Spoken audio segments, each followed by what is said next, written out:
Me here. Yeah, there you go. I was going to say, I don't think you've got the setup and the way that your team fights want to play are fairly easy front to back, but Owner maybe feeling himself here today. Confidence. Kiana going to be picked up here, but can just go for a steal here. Goes over, never mind, he's waiting over the wall. Observer's highlighting it beautifully, Owner. Likely going to have to flash here. Lockham's there, might not get the chance. Doesn't even try to get over the big wall. MKOI with first blood. Prio paying off. Of course, for now, T1 have an advantage of their own, and JoJo's pretty far up. Waterblade ready to go for Owner. JoJo can continue to step into Faker, but he just does not have any health. Phase rush, he's going to get him out for an extra second, but Owner just finishes the kill off. Having him burn his flash in these early stages, and the individual laning phases, small wins for T1. Going in, immediate knockup, it's not going to stop the pushback from the Emperor's Divide. JoJo Pune running, but Owner happy to grab another carry on the way as well. Instead, going to turn it. You have Doran burning that flash on the top side. You have Guma, Yushi, and Keria winning out on bottom lane thanks to their aggression as well. And you can see that CS lead opening. I don't think you can really contest this as Owner. May just try and sneak one with the smite. Level 4 for Alvaro. Throws the Gleaming Quill, so has been spotted. Owner not concerned whatsoever, knowing that Elyoya is on the grubs. I think MKOI should just be happy getting 2. That is a smite from Elyoya. No real reason to fist fight here. You don't have control in the mid lane. JoJo going to move up because it's an even wave. Elyoya continuing to step up. It's only carry at level 5. When becomes lightning. Guma marked. Won't be charging in. Owner just wants to take this one. He has smite. Should be no way they can stop him, but Owner doesn't want to risk going down for it. So 3 grubs, well played from down, and really deny a lot of that effective sustain as TP coming in on the bottom side. Mirwen locking up Gumayushi, immediately taking him into the death realm, but he just quickly walks back, uses the power of the ultimate, and the 1v1, the Q flash forward. Gumayushi may have overstayed as well. He's about to get taken out. Mirwen knows he has that one in the bag. Carrier now running out to safety. Extra movement speed coming in. That's the power of the spellbook Ghost. T1 caught a bit of sleep at the wheel. Risky proposition for Guma. Might have been a bit of a caster curse, honestly. Hyped him up just for him to get 1v1'd. But he's not used to running TP, you know, so not exactly in the best of spots. Keria. Now sprinting out. Flashing as well. Finally going to use the Unbreakable. This man is determined to live. Has a taxied off of Elyoya, but no one else is coming. They're going to use the Shockwave as well. Keria will eventually fall. Surely Keria will... Okay, Keria has fallen. All is okay. Sorry, the EU fan came out in me for a second there. I gotta put him down. Put him in the back of the box. Look, I understand. You've been hurt before, but he is dead. The cat was in the ground, and it does mean Dragon will also go and follow. But you're giving that kill to JoJo Pune as well, helping to accelerate the Orianna. So overall, it's nice from MKOI, and a big punishment of Gumayushi's TP and the overextension to try and save him afterwards. Definitely. And for a team with a Lethality Varus and an Azir, you would have loved to be the person getting this second Drake when you've already gotten the first, to start stacking those Drakes to guarantee a fight where MKOI at some point are going to have to fight into you. Instead, unfortunately, a bit of a flub from the bot lane of T1. Mirwen looking to rinse and repeat here. Pullback does connect onto Guma. Do they want to keep the dive going? They don't even need to go that deep. Just obliterates him. Keria gonna get taken out. Well, they know he has no unbreakable will. On the bottom side, though, try to deny some CS, try to get some plates. So MKOI recognize they're down a man. They don't want to commit the TP. Immediate exhaust on the Keria. 2-man knockup with the pulverize. Good damage. Down force using unbreakable will, but he's so low. Supa pushes for a bit more, and it's the big one to get it done. Redemption coming in the mid lane. It's going to heal up the minion as well. Keep the push onto this tower going. And Elyoya wants Guma. MKOI are bloodthirsty and fearless in the mid lane. Faker trying to respond with a push in the meantime, but it's MKOI with a massive lead. These mid lane collapses are working for MKOI. They're getting the kills, they're getting some waves, but again, they're dropping one wave on top on that tower to Faker in the top side of the map. But overall, like, mid-tower for top tower, get the kills. Kiana, she has to be in the bottom side, but JoJo finding out firsthand exactly where Carry is. Lockdown coming in. Q-Flash goes in forward for Dorn. Pushback coming through on the Pathmaker. Pulls him out of the Redemption. Knocks him down. Owner picks up the... Mirwen lingers a bit in the darkness, debates if there's an angle. Thinks better of it as there's a bit of prio in the mid lane. Some minions denied and likely the tier 2 to fall. Supa making good use of that Trinity Force power spike. The Spellblade damage to the follow up, obviously. Earthblade going to do a lot of damage when he gets the next reset on cooldowns. So Mirwen zoned away, but it's just a split map. MKOI getting a tower on the top side. T1 likely to finish off this tower in the bottom lane. Yeah, and for T1, this is kind of what you want in a split map scenario, being able to match a lot of these plays and keep within touching distance in the goal. You do end up scaling exceptionally well with the Azir and this Varus as the game starts to go on, but I think for... Does have access to the redemption, but instead is just going to opt to reset. Herald used in the bottom lane as Owner finds Supa. Face first, pushes him back to the wall, immediately CC'd. Flash forward with the shockwave! Excellent teamwork, but Owner's still going to be able to find his way out. Now Guma's moving in. Ulti is going to connect, but it's Elyoyo who body blocks. Elyoyo with the crescent guard, but the snipe from Guma! Dead center right between the eyes to find the double as MKOI are now on their retreat. A damn good deal for T1. Supa. Powerful individually in terms of what he could do in a fight. What he did do in the end, nothing. When it came towards the objective setup and how to play the map, T1 just ever so slightly ahead. Now MKOI, they're seeing they brute force their way in through the mid lane. Faker is separated. Charm is there. Lock up on Owner, but he goes invisible for a brief moment. Now he's pulled him to the death realm up against Mir when ulti is really going to do nothing, but Owner's still able to retreat forward now. Alvaro taken down. Owner coming over the wall, going to pop out in a brief moment. Wants to get the grass blade, doesn't have time. That's the shutdown, but it should be Supa uncontested. Instead it's Keria coming in with the pulverize, and now it's Elyoyo versus the world. He goes into the Faker, but there's too many people. There's not enough sky to sunder. There's nothing left to guard. Jojo wants to make the difference, but Guma grabs it. 3-man shockwave. He just doesn't have the damage yet. He doesn't have the items. Jojo keeps him low, but Doran wants to keep going. Q3 ready to pop. Pull through on the all-out. Looking for the Pathmaker to confirm. Tries to predict Jojo, and it just doesn't work. Doran looks like he's about to fall. Nice sidestep on Guma's Q, but Doran just barely able to walk away. It's the Canadian mid laner trying his best, but it's Faker who's better and snipes him out. I don't even know if that was Owner as he comes out. Jojo has been completely isolated. Now Alvaro is in the same boat. Alvaro caught, will just get taken out there. Important to highlight in the fight, Doran perfectly calculating the Pathmaker, the Cassante W, to catch Mirwin as the Death Realm faded. Shadow Flame, the Verdant Barrier. 10 stacks, he hasn't even upgraded to the book yet, but honestly, he probably could. That is a terrifying Azir. MKOI, I think, in a weird way. Kiana. Have you never listened to her voice lines? She is very pumped. Yeah. Pumped up. Guma potentially caught out. Alvaro not able to hit the charm. Only connects on the Keria. Redemption going in. Q flash from Mirwin. Redemption response from T1. This is a bit of an awkward start. Mirwin losing a ton of health. Pulls Keria into the Death Realm. And now it's Doran into the backside. 4 members strong from MKOI. Slowly working through the health bars, but down goes Mirwin. Doran only losing about 60% HP. Face check, it is not fun. No, it's not. Supa losing about 20% HP just for walking in. TP in for Doran, solo zoning Supa, gonna ult him back through the wall. It's gonna take all of MKOI to turn. Doran now trying to retreat back into the waiting arms of his team. In the meantime, the Baron has been taken out. Faker and Shadow Flame, but even then, oh, hang on, Alvaro on the flank. Nice backstep from Faker. Able to get a bit of CC down. Shockwave going in, but it's really not doing the damage they need. That's the supreme display of talent. I said I'd say ultimate, but I didn't. I couldn't help myself. MKOI getting the objective bounty. In the meantime, looks like the tower did fall in the bottom lane. But they're just being zoned off, pushed away. May come down to the 50-50 steal if Elyoyo wants to poke his head in. Nah, I think it's done for. This is what I was about to say, was the fact that you don't really have that damage on Jojo, and that Banshee's Veil on Faker just makes him so difficult to lock down. Now, Owner sprinting through the jungle. Alvaro goes over the wall, but there's just members of T1 around every corner ready to lock him down. Supa really does not do enough damage to Doran. He's able to zone him away. Hex flash over the wall. Alvaro locked up and interrupted. Owner trying to one-pop him, but Alvaro lives for an extra second. Nice shockwave, but really only connecting onto Keria. With that major cooldown down, it makes it so easy for Faker to step up, for Guma to step up. Big chunks coming through from the Varus Qs. The piercing arrows connecting. And T1, now that they have the Baron, now that they have access to the bottom lane, will they just go for the throat, or are they going to take their time? Doran unstoppable for a moment. The siege just continues from T1. No real way for MKOI to answer for now.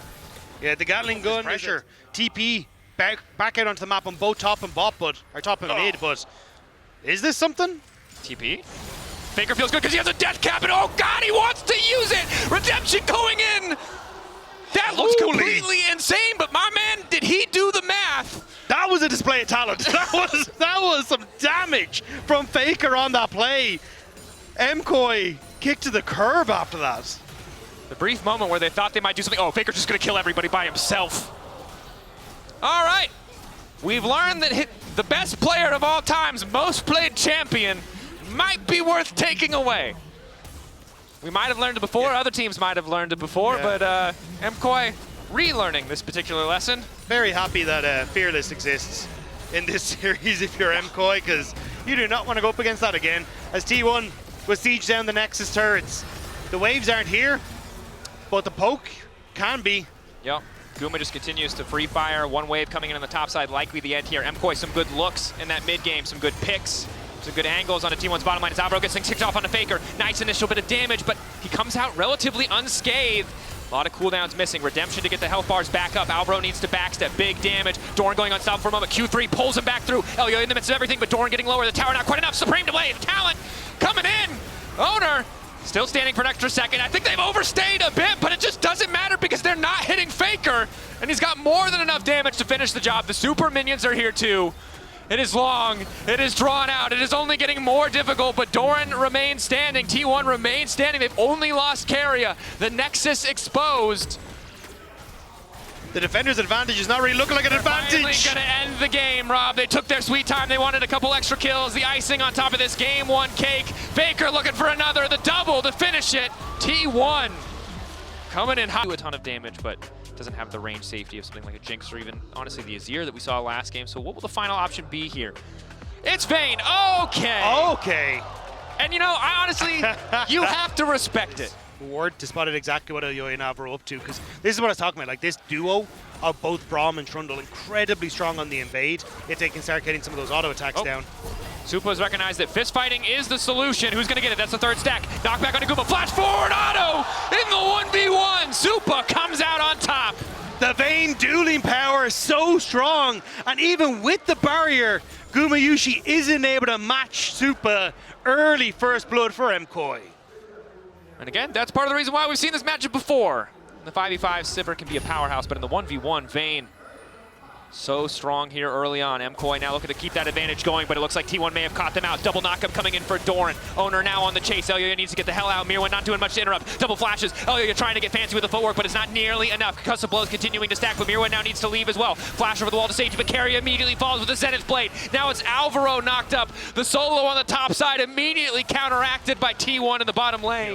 This is where Wukong becomes terrifying in some of these fights, especially as he gets towards that Triforce. Yeah, Triforce, we've seen it. Alongside Supa being in a decent spot. So, at least for MKOI, they've kind of got those two parts of the map they can play through. Whereas for T1, again, like, I wouldn't be surprised if we just see a ton of pressure now towards Faker and Jojo Pyun. Try and do a similar story of what we saw in the last game. Burn flashes on Jojo, rinse and repeat over and over, and just make this Cassio incredibly uncomfortable. Definitely a solid option as Doran gets a little tricky with the tunnels there. Luckily does not take a tower shot, but now it's Owner coming in behind. Mirwan, of course, has the ulti available. Public execution back into Owner, trying to get tricky with it. Bit of a sidestep there. The Sundering Strike ready to come through, but he just has no time to press the button. Two spins coming in, but Mirwan! He gets a kill back onto Doran! A catastrophic miscalculation! That's the second time T1 have tried to dive an Abessa this weekend, and it's the second time it's backfired. Supa caught out briefly, cleanses, goes invisible with the final hour, but he's hitting the wrong target. Guma immediately using on the hunt. Supa now debating if he can chase, but that's the heal coming up for Karia. Takes over to level 6 just in time, and there's no cleanse this time around! Alvaro comes in to try to body block. Flash over from Supa to the bush. Guma not afraid to flash forward, but now he's face first at Elioya. Concussive blow stacking. 3. Alvaro desperate for the 4th, but it's Faker coming in from behind. Jojo also on the way, but he's just too far away. Alvaro locked up. The hubris of Supa once again punished. It feels like this balance of powers where Supa still not able to complete that Blade of the Rune King. Karia now ghosting it, looking for the lockup onto Supa. Supa no cleanse available, going invisible courtesy of the final hour. Now wants to get the hell out, but there's Owner to start spinning. Supa taken down. Owner on a killing spree. It's everyone on T1 focusing on Supa, making sure this Vayne cannot get ahead. The ghost from Karia puts him into the perfect position, and even if he doesn't get some of the stuns, just buys the time to Karia. Just be careful, pillar down, forced to flash. Smite for a bit of extra slow. Ulti already down as well from Elioya. That's one tanky Trundle. Karia going to fall. Elioya still a powerhouse. Owner getting locked up. 2 stacks because of blow, and he uses the clone to escape. He's going to be happy to take away some of these plates on the top end of the map. In return, T1 going to be getting that dragon, so looking for these trades. But again, T1 kind of playing around. Oh, hang on. Doran potentially a little bit overconfident. Slowed up. He's just getting it taken out. I think thought that he could get a bit more. The rest of the team is on the way. Faker is here. Nope, he's the Rek'Sai license. Yeah, I mean, you can make it top 8, but did you get the Rek'Sai license? I'm not so convinced. It's Faker doing a good job of trading here. Nice sidestep on the Noxious Blast. Jojo Pyun needs to get out. Hasn't hit the Noxious Blast, so doesn't really have the movement speed. Conqueror procced. Faker happy with just the flash. Elioya moving in. The pillar's going to be big here. Nice initial lockup on Supa as he tries to step back. Alvaro doesn't have the Unbreakable quite yet, and they're starting the retreat. Owner getting good chip damage down to Elyoyo. The flash still keeping Elyoyo alive. Keep your eyes on that realm warp. Hand delivered, but he's already been stunned. Owner locks it for a moment, wants to turn on to Elyoyo, tries to finish off Supa, but down he goes. Doran arriving just in the nick of time. It's the double knockup. Guma goes over the wall, and he's looking to clean up house. Mirwan's still standing, but he doesn't have the ultimate because of the play Using early. minions, bot, and the TP from T1 to contest. Full 5v5. Hex flash over the wall from Carry. Solar Flare available. The Cyclone as well. Alvaro with the blinking health bar is going to be forced to retreat. Does have access to the redemption, so it'll just be the Herald conceded. Are they going to spot him? Not quite. T1 happy to have the objective, and MKOI slowly losing advantage across the map. Riptail put down immediately. The cavalry from MKOI is here, but T1 are here en masse. And this tower will fall with little MKOI can do. Mirwan's starting to kick a fight off, though. Ulti forced out from Owner. That's the redemption coming forward. He's going to mount up back into the Herald, looking for the triple knockup. Starting to drive through the entire team. Alvaro on the back line. Owner's just hitting everybody. MKOI. T1 again, starting to push these advantages as we crest the 15-minute mark. And we've perhaps recognized a problem with the man in the mid lane. Now 2-0. This is what we've decided. He doesn't probably need any more, but just in case you forgot. This is the first international event I got to this year. I gotta it's a You gotta full make up. year of Faker an praise MSI. saved up. Yep. Fair. He wasn't even at the first one, so I respect that you were saving it for first stand too. T1 going to grab their third Drake of the game. MKOI not feeling like they're in a comfortable spot to contest. And you can see why, right? Steadily falling behind. 1.5k. Careful and methodical now on their wave states and setting up the map in their favor. They have better push, right? And they have the advantage in terms of overall. Supa means he's just starting to drift further behind, and Gwinsu's Rage Blade is a big item spike, but we don't get there. Exhaust onto Elyoyo, locked up, all the CC leverage. Alvaro looking for the disengage, Dorn's off to the side, has been caught by the Condemned. Guma flashing backwards, already used the spell shield. It's Mirwan in the midst of the entire team. Fall with the Petrifying Gaze. Supa's still untouched for now. Slowly they're chipping through the health bars, and Doran's about to fall. That's the Silver Bolts proccing, blinking health bars across all of MKOI as they start to retreat. Guma, Faker, still alive, the Realm Warp available. T1, do they want to chase? Public execution of Mirwan, he's going! We're gonna go back on Guma. Guma with a perfect spell shield, looking for the follow-up as well. Still standing for a moment, but Elyoyo goes right in, looking to chop a bite out of Guma. Supa gets the kill, but Faker untouched for now. Again, MKOI playing on the edge. Owner about to be hand-delivered. Elyoyo looking for the angle with the pillar. Extra movement speed for Jojo, he's not gonna be able to escape. They turn back onto Owner. MKOI still standing. Faker! Gold resources well allocated here, as Adakan just gonna go down because they're trading this for Dragon. MKOI presumably know this is happening as they set up around the Drake, just don't want to give up. MKOI buy themselves a few more minutes. You talked about it before, 3 items, 2 items. Maybe they feel like they just need a bit more time, and this does give them time to push in. The price of admission for them even to group here is going to be a wave of minions. They fail here, they'll only be even further behind. They're betting it all on this play. That's the Solar Flare, but no immediate follow-up. Block up onto Jojo Pune is good. Doran going in as well. Jojo Pune flashing forward. They're looking to take out Guma in the midst of the entire fight, but another knockup coming in just in time to keep Guma standing. Mirwan taking him down and moving back out of the fight in the midst. It's Owner taken out as well. T1 ready to come in with the Realm Warp, ready to turn it back. MKOI though, still 3 members strong. Doran debating, where does he go? What is the angle for this fight? Supa's lost the ultimate though. He's now way more vulnerable in this fight, and Doran wants to go for it. No flash available for him though. Elyoyo and Alvaro need to protect Supa. So much damage could come out of this vein, but if a single piece of CC connects, there's likely little they can do to stop any further damage. Heal comes in from Alvaro. Objective getting lower. Knockup coming in from Doran. That's Alvaro taking out of the equation, and Faker's now on the hunt looking to zone Supa out as well. Elyoyo needs to take away the Dragon, needs to deny the soul, and he will do so. Still standing for a damn long time, but not enough to turn the fight. Faker, Doran, Carrier, too strong. MKOI might get the objective, but they lose just about everything. Step up. MKOI after that last fight don't feel confident to contest. T1 taking the Baron at 29 minutes. And Dracos, he talks about the short range already on T1. Having this is a huge book. Public execution, it looks like they want to get some exit kills in the meantime. Locking up Owner, looking to take him down. Faker and Gumayushi on the way in, but the redemption already used. No other summoner spells. So we'll just be the single pick that will slow down this Baron, but MKOI know that they need to play for more. They can't afford to let T1 choke them out. The Rilay's onto Faker though, the slow, nearly enough to keep him in place, but that will slow down this. MKOI overcommit here. Elyoyo walk face first into Guma. Lockup is there. Ulti connects from Alvaro. Nice Petrifying Gaze to kick things off, and down they go. MKOI with one more fast play. One more pick, but this time they want the full fight. It's Doran splitting off. In the meantime, MKOI immediately turned back. That's to get them right back into the wall. Lockup for the concussive blows, but the tunnel's keeping Doran standing. All of T1 immediately retreat. They want nothing to do with this. Doran will be sacrificed. T1 punished. Flashless Isolated Guma. as well, taunting, threatening.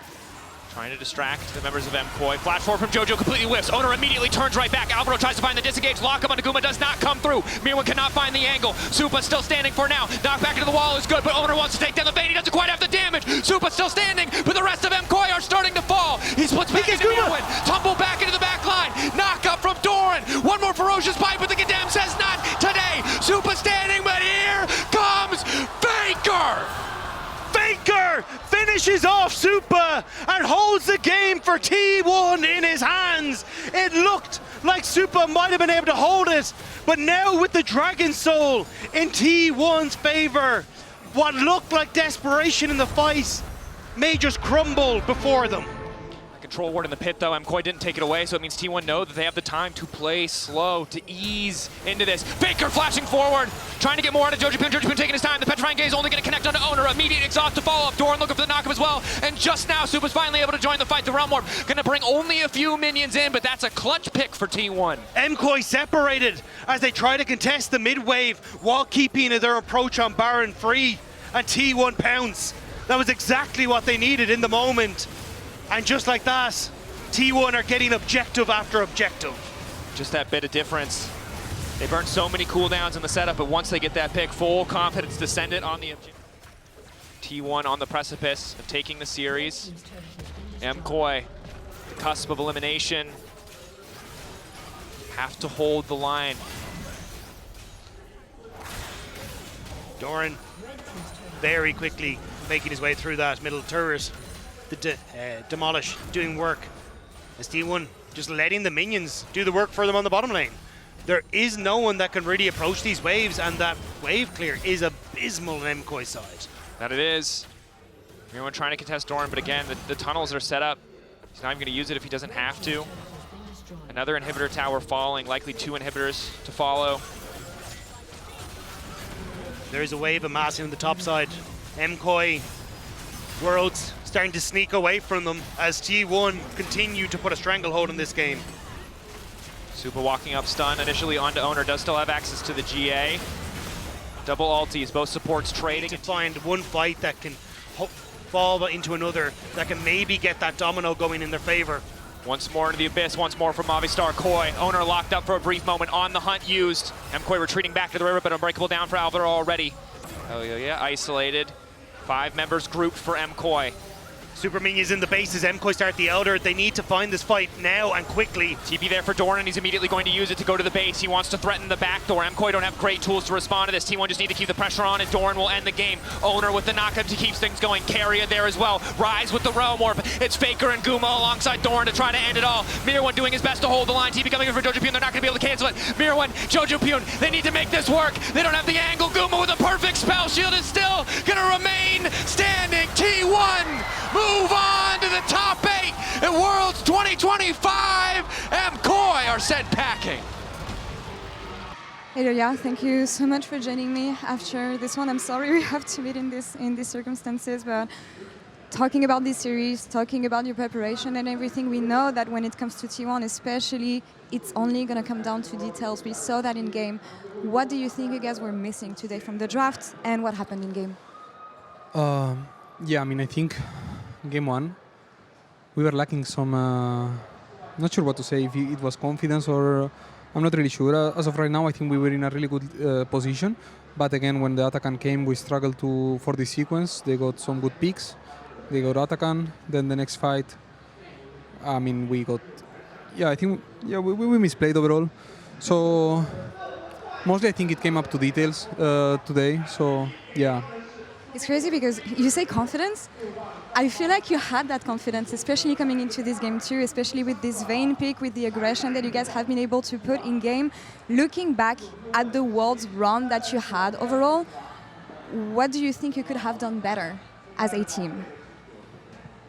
Well, we can think of many things that we could do better, but I would say mainly was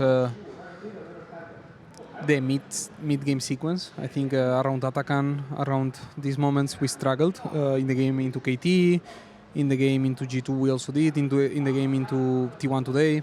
So I would say for sure it's this one what we should have worked on more, I guess, because yeah, it was still not good enough. So I would say, anyways, these Worlds, we did a pretty good job in terms of work and everything. I think we need to reflect more on the summer season that we didn't use as well as we could have used, and we didn't come as prepared as we had to. Something that I admire, and I told you this many times, is the hard work that you guys have put all year. The fact that this bunch of players, you believed in them from the get-go. You stick with this team, and you knew that you could take it as far as you could. And looking at the LEC, you were always a top team. You managed to win Spring. The improvements that I see from MSI to Worlds, they were there. What are you going to draw as positives for MKOI this year and the progress that this mix of players has made? Yeah, I mean, positives, I can think of many. I would say this roster has what it needs to win Worlds, and it's what we are gonna work for coming into the next year. I mean, yeah, I love every one of my teammates. I think I wouldn't obviously change anyone. I think the group of 5, if we get to fix some issues that we are having in training coming into next year, I know our time will come at some point. So yeah, I really trust everyone in my team, and I think it's just some individual things we need to change, and we will be in the top. I love the fact that you know that you guys want to stay together. Any closing thoughts that you have for your fans? Words of encouragement for Europe, maybe G2 being the last one standing for the West? Yeah, I mean, let's put all of our support into G2 because they are the last hope of Europe, obviously. As of right now, I think they have done an incredible job. I mean, I think it's one of the first time I'm complimenting one of my rivals, but honestly, how much they improved during summer and how much in a good shape they are right now.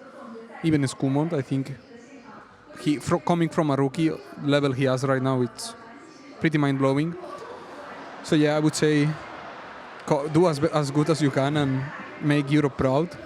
Come next year stronger, because we will challenge you and we will take everything if you guys don't. I believe in you, Yoya. Gracias por todo. Thank you so much for sharing those words. Shocks, over to you. Thank you so much. Speaking from them in a moment, MKOI looked like they might have been able to hold on, but T1 continued to stride forward towards playoffs, to continue forward to defend their title. A valiant effort from MKOI, but T1 outmatching in this best of 3 to qualify for the bracket stage. Let's send it over to the analyst desk. Movistar KOI sang one hell of a last song, but it wasn't enough because the eternal dance that keeps on giving is the one of this T1 roster, who once more make it to the knockout stage of the World Championship and now can continue their road to possibly their 3rd in a row. And when you hear those facts, I think it puts into context how hard it was for Movistar KOI today, despite them, and forgive me the pun, fighting like absolute lions in that last game. Yeah, one thing I really love to see from this Movistar KOI lineup as they take their final bow to this Beijing crowd is they and 100 Thieves to this T1 team, right? Like, they both knew it's going to be an uphill battle, despite the fact that T1 isn't looking at their most powerful or their strongest. And I loved that KOI went out fighting like they wanted to, right? Yeah. Like, they did not deviate from their style. They did not play scared. They locked in a draft that was difficult to execute, in my opinion, but something that they felt really comfortable on, especially with this Supa Vayne pick, right? Like, we do know it is one of his pocket picks. Effie is looking at me like she's like, I don't know. I thought it was great. Oh, yeah. Except, no, like, he had the one snafu, but I think, like, it was obviously something you could even see in teamfights, the way they were playing with Fog, the way they were trying to get picks.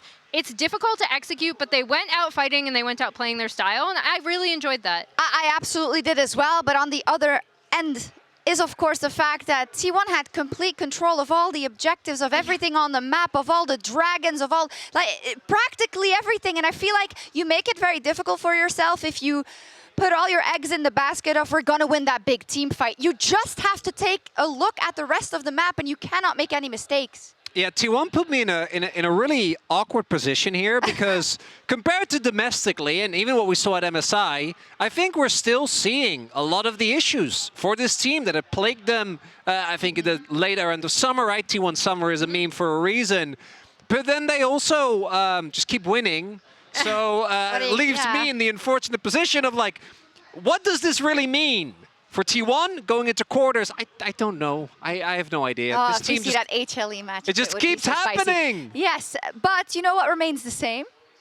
Faker in the mid lane. He is your True. Oppo player of the series for his Azir, of course, in game 1. But also, I think, probably not the game-winning, because there were a lot of moments for them to win the game, but that game-winning flash onto Jojo to kill him and to get the advantage in that late game that was becoming dicey. He's just a GOAT. Yeah, I mean, you could tell, we already talked about why you don't give Faker this Azir, right? As we look at his stats, I mean, I think the Zero big thing, deaths! yeah, like Zero!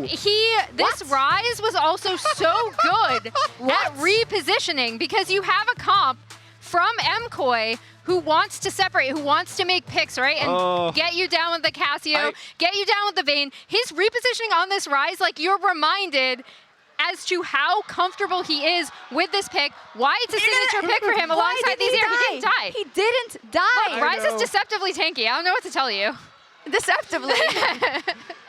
Yeah. That's crazy, you know, because of it's- the skirmishes he's in that really last good. game. It was a skirmish every second. And for me, T1, so often we keep saying they can't keep getting away with it. And for Faker, it's like, when does the plot armor run out? Never. We keep going, oh, you know, even me. Yesterday, and I think this was justified. You know, his laning phase didn't look that good. He had the Talia shuffle, but outside of that, I don't know, little shit.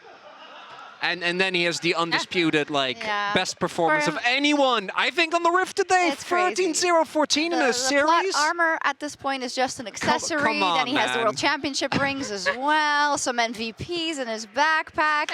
It's really, really crazy. Not that this is, of course, you know, it's not... They went up against Movistar KOI, who put up a They were heavy fantastic favorites. fight. Yeah. But they were heavy favorites. But we also have to take into account, we talk about T1 in this manner, and we know that they're going to power up, but this was an incredibly easy run. So the fact that we have question marks with their performance, I think you have to kind of qualify in the fact that some of their opponents weren't the number ones in the world, and a lot of them actually were probably near the bottom end of those AWS power rankings. Well, you could even argue, like, the fact that this went to 40 minutes. I've seen T1 in winning positions.